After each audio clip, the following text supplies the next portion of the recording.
53 సంవత్సరాల క్రితం నుంచి ఆయన విప్లవోద్యమంలో తనకంటూ ఒక ప్రత్యేకత ప్రజా ఉద్యమాల్లో రేపు 9/11/2024 ఆర్మూర్ కేంద్రంలో విగ్రహావిష్కరణ మొత్తం మతం వైపున నిరుద్యోగుల్ని అట్లా దేశంలో ఉండేటటువంటి మహిళల్ని అందరినీ కూడా ఏమాత్రం వాళ్ళకు పని లేదు, వాళ్ళకు స్వేచ్ఛ లేనటువంటి స్థితి, ఉపాధి లేనటువంటి స్థితిలో వాళ్ళందరూ ఉద్యోగాల కోసం మాట్లాడేటటువంటి పరిస్థితుల నేపథ్యంలో మతోన్మాదం హిందువులకు ముస్లింలకు ఇతర మతాలకు వ్యత్యాసం చూపించి లేదా వాళ్ళ మధ్యలో అనేక చిన్న చిన్న విషయాల పట్ల పెద్దగా చూపించి మొత్తం జాతిని విడగొట్టేటటువంటి స్థితి, మానవ జాతిలో ఓ సిచ్చుబట్టి పెట్టేటటువంటి స్థితిని మనం ఈ బీజేపీ ఆర్ఎస్ఎస్ రాజకీయాలు చూస్తున్నాం.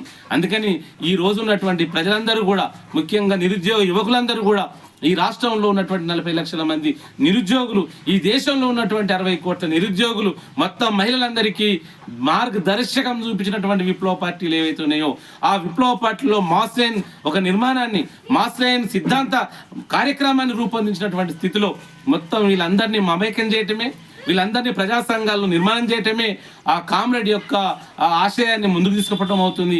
అందుకని ఈ సందర్భంగా ప్రజలందరూ కూడా ఈ డివి కృష్ణ గారి విగ్రహావిష్కరణ సభని అర్థం చేసుకోవాలంటే, ఆయన విగ్రహాన్ని ఆవిష్కరణ చేసుకోవటం అంటే ఆయన ఆలోచనల్ని, ఆయన సిద్ధాంతాల్లోనే బోధన దగ్గర ఉన్నటువంటి పెంటకుర్తులో పుట్టినటువంటి కామ్రేడ్ డివికే గారు ఈ జిల్లాకే గర్వకారణం. ఇక్కడ పేగు సంబంధం ఉన్నది. తన ఉద్యోగాన్ని, తన జీవితాన్ని మొత్తం ప్రజల కోసము, మొత్తం పార్టీ కోసము, విప్లవం కోసం అంకితం చేసినటువంటి కామ్రేడు మనకు ఈ జిల్లాలో పుట్టడం, ఈ జిల్లా ఈ ప్రాంతంలో ఇక్కడ నుంచి జగిత్యాల జైత్రయాత్ర కానీ, నిమ్మపల్లి పోరాటం కానీ, ఇక్కడ ఉన్నటువంటి 2 క్లాసుల పద్ధతికి వ్యతిరేకంగా జరిగిన ఉద్యమాల్లో కానీ, అంతేకాదు ఈ రాష్ట్రంలో ఉన్నటువంటి వేలాదిగా లక్షలాదిగా ఉన్నటువంటి బీడీ కార్మికుల యొక్క దోపిడిని అరికట్టడానికి ఈ యొక్క ప్రగతిశీల బీడీ వర్కర్స్ ఈ రోజు ఉంది. ఆ రోజు ఆంధ్రప్రదేశ్ బీడీ వర్కర్స్ యూనియన్ నిర్మాణాన్ని చేపట్టినటువంటి కామ్రేడు ఆ నిర్మాణంలో తన మార్గదర్శకంలోనే మొత్తం బీడీ కార్మికులందరినీ కూడా ప్రగతిశీల ఉద్యమాల వైపు నడిపించడం కోసం ప్రగతిశీల బీడీ వర్కర్స్ యూనియన్ ఏర్పాటు చేశారు, ఇఫ్టును ఏర్పాటు చేశారు. ఆ ఇఫ్టు ఇవాళ దేశవ్యాప్తంగా అన్న ఆర్మూర్లే రేపు విగ్రహ ఆవిష్కరణ ఉన్నది. అయితే మరి అన్న ఏం చేసిండు ఉద్యమం కోసం, ఎలాంటి పోరాటం చేసిండు ఒక్కసారి క్లుప్తంగా వివరించన్న. మిత్రులారా, ఈరోజు దేశవ్యాప్తంగా ఉన్నటువంటి ప్రజల యొక్క సమస్యల్ని సమూలంగా పరిష్కరించాలని, ఈ దేశానికి భారత విప్లవమే మార్గమని అనేక విప్లవకారులు తమ ప్రాణాలని తృఢప్రాయంగా అర్పించినటువంటి చరిత్ర ఈ భారతదేశానికి ఉన్నది. అందులో ముఖ్యంగా కామ్రేడ్ డివి కృష్ణారెడ్డి, డివి వెంకట కృష్ణారెడ్డిగా భారత విప్లవకారులకు అందరూ తెలిసినప్పటికీ కులం అనేటటువంటి వర్గాన్ని చూపేటటువంటి రెడ్డి అనేటటువంటి పదాన్ని వ్యక్తిగతంగా, స్వచ్ఛందంగా, వాలంటీర్గా రెడ్డి అనేటటువంటి దాన్ని వదిలేసి దళిత బిడ్డగా, బీసీ బిడ్డగా, ప్రజలందరి బిడ్డగా ఈ ప్రపంచానికి పరిచయమైనటువంటి డివి కృష్ణ గారు రాష్ట్రాలలో కార్మికులందరినీ కూడా మమేకం చేయడానికి ఆయన కృషి ఉన్నది. దేశంలో ఉండేటువంటి కార్మికోద్యమాన్ని ముందుకు తీసుకురావడానికి ఇఫ్టు జాతీయ కార్యదర్శిగా, అధ్యక్షుడిగా, ఈ సంఘాలకి మార్గదర్శకుడిగా ఉన్నటువంటి స్థితి ఉన్నది. అందుకని ఆ కామ్రేడ్ చేసినటువంటి కాంట్రిబ్యూషన్ ఏదైతే ఉన్నదో ఆయన వ్యక్తిగతం కాదు, మొత్తం భారత విప్లవోద్యమంలో ఒక అరుదైనటువంటి కమ్యూనిస్టులుగా అన్నటువంటి ఈ జిల్లా, ఈ ప్రాంతము మేము గర్వకారణంగా ఫీల్ అవుతున్నాము. ఆయన స్పిరిట్తోని మేమందరం మా తరానికే కాదు, పోయిన తరానికి, రాబోయే తరాలకు కూడా ఒక ఆదర్శప్రాయమైనటువంటి కామ్రేడు. అలాంటి కామ్రేడ్ను మనం మననం చేసుకోవాలి.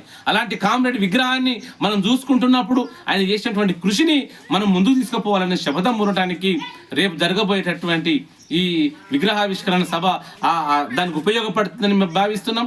అట్లనే మొత్తం విప్లవకారులందరినీ మనం ఈరోజు 1 నుంచి 9 వరకు విప్లవకారులా, లేకపోతే ఈ దేశంలో ప్రజలందరి కోసం పోరాటం చేసి అమరులైనటువంటి వారందరినీ జ్ఞాపకం చేసుకునే స్థితిలో నవంబర్ 1 నుంచి 9 వరకు జరిగేటటువంటి అమరవీరుల సంతాప దినం సందర్భంగా కామ్రేడ్ను దేశంలో ఉన్నతమైనటువంటి అత్యల్ప మందిలో ఒక అత్యున్నత మనిషిగా మనం చూసేటటువంటి కామ్రేడ్గా మనం చూడాలా.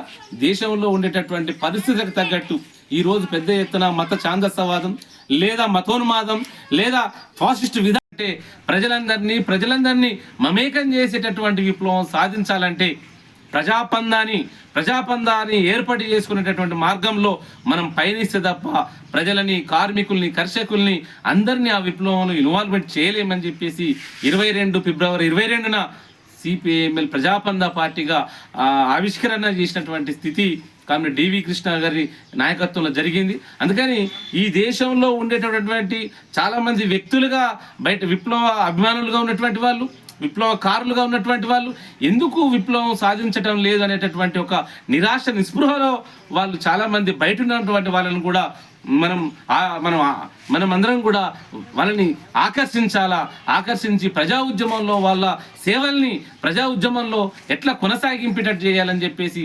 ఆలోచించినటువంటి కామ్రేడ్ డివికే గారు భౌతికంగా మన మధ్య లేకపోయినా కూడా ఆయన సిద్ధాంతాన్ని మన ముందుంచారు, ఆయన ప్రత్యామ్నాయ డాక్యుమెంట్ మన ముందుంచారు. కానీ కామ్రేడ్ డివి కృష్ణ గారు తను చెప్పి భారతదేశ పరిస్థితులకు తగ్గట్టు కలిసేటటువంటి విప్లవమే తప్ప ఇది చైనా తరహా విప్లవం కాదు, ఇది రష్యా తరహా విప్లవం కాదు, భారత విప్లవమే ఇక్కడ ఉన్నటువంటి జాతులకు సంబంధించిన విషయాలు, కులాలకు సంబంధించిన విషయాలను, అంతరాలకు సంబంధించిన విషయాలను ఒక స్పష్టమైనటువంటి విప్లవ నిర్మాణాన్ని మనం తీసుకుపోతే తప్ప ఇది సాధ్యమయ్యేది కాదని తను చెప్పడం జరిగింది.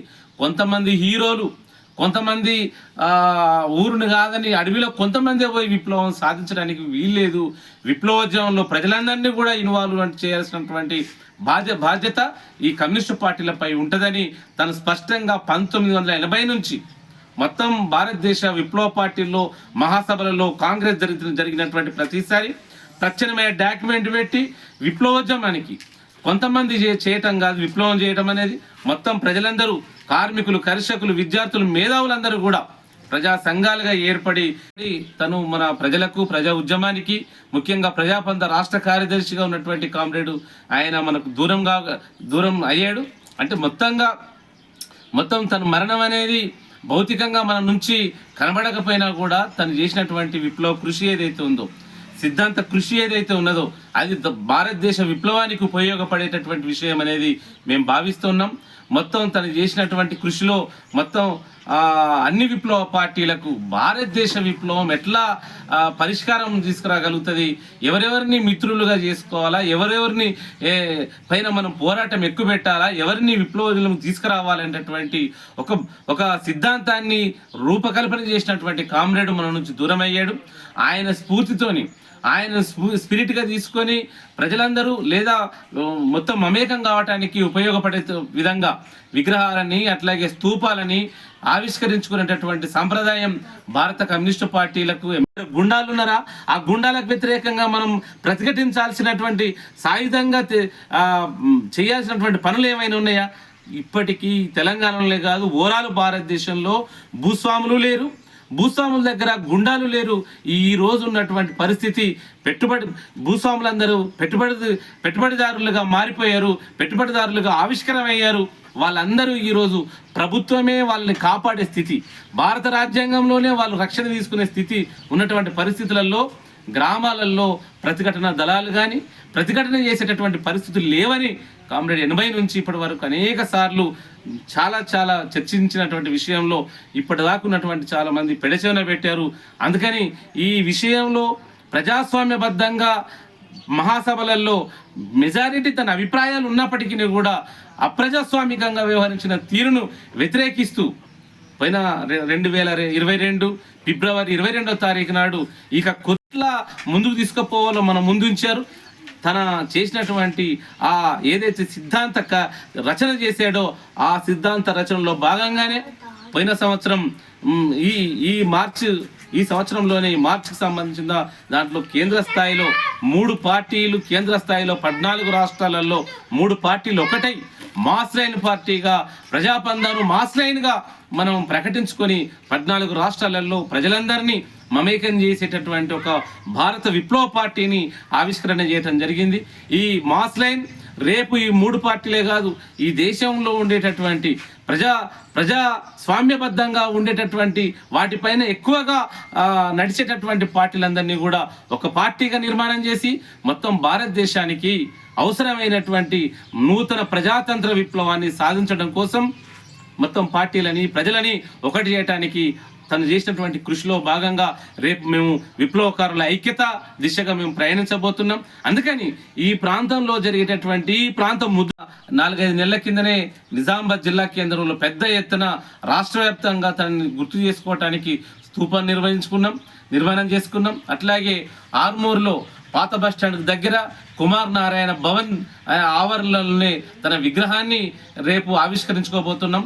అమరవీరుల వారోత్సవాల్లో భాగంగా నవంబర్ 9-11-2024 ఆర్మూర్లో తన విగ్రహావిష్కరణ మనం చేసుకోవాలని చెప్పేసి ఇప్పటికే ఆర్మూర్ డివిజన్ పార్టీ భావించింది.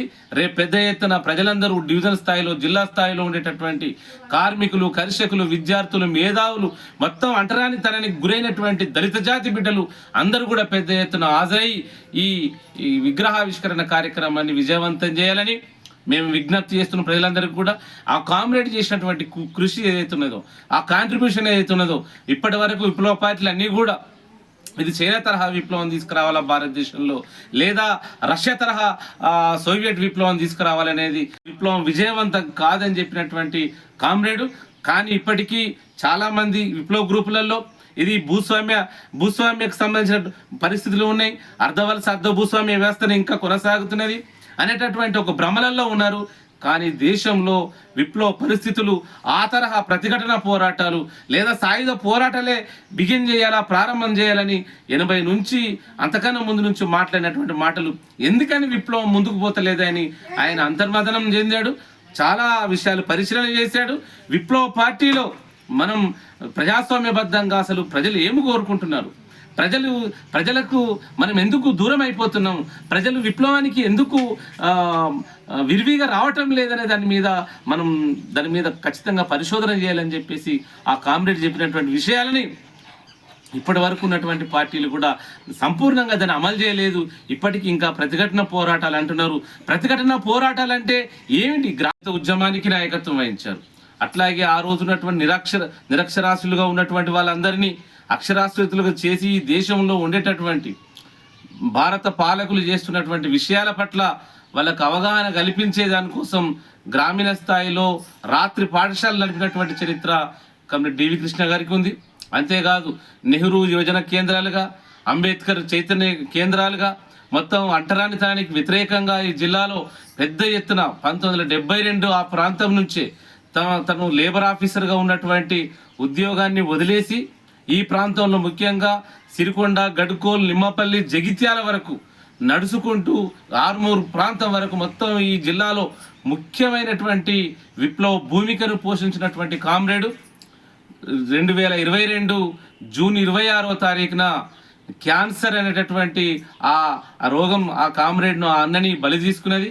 ప్యాంక్రియాస్ లో అంటే క్యాన్సర్ రావటం, ఆ క్యాన్సర్ పోవటమే నిజమైన నివాళిగా ఆయన స్ఫూర్తి ఇక మనం తీసుకున్నట్టు అవుతుందని చెప్పి తెలియజేస్తూ సిపిఎంఎల్ మాస్ లైన్ ప్రజాపందగా డివిజన్లో ఉండేటటువంటి అన్ని రకాల ప్రజల్ని లేదా అన్ని రకాల నిరుద్యోగ యువతులందరూ కూడా మేము కోరేది ఒకటే, అలాంటి అమరవీరులను స్మరించుకోవాలా. ఈ దేశం కోసం, ప్రజల కోసం తమ ప్రాణాలని తృఢప్రాయంగా అన్ని సమాజం కోసం అర్పించినటువంటి వాళ్ళని మననం చేసుకొని రేపటి చరిత్రలో మనం కనీసం అలాంటి వారిని మనం స్ఫూర్తిగా తీసుకుంటే కనీసం పేజీలో ఒక అక్షరమైన మన కోసం మనం రూపొందించుకున్న వాళ్ళం అవుతామని ఈ సందర్భంగా గుర్తు చేస్తూ ఈ రేపు జరగబోయేటటువంటి కార్యక్రమానికి పెద్ద ఎత్తున ప్రజలు అందరూ కూడా పెద్ద ఎత్తున హాజరై విజయవంతం చేయాలని అందరికి విజ్ఞప్తి చేస్తున్నాం.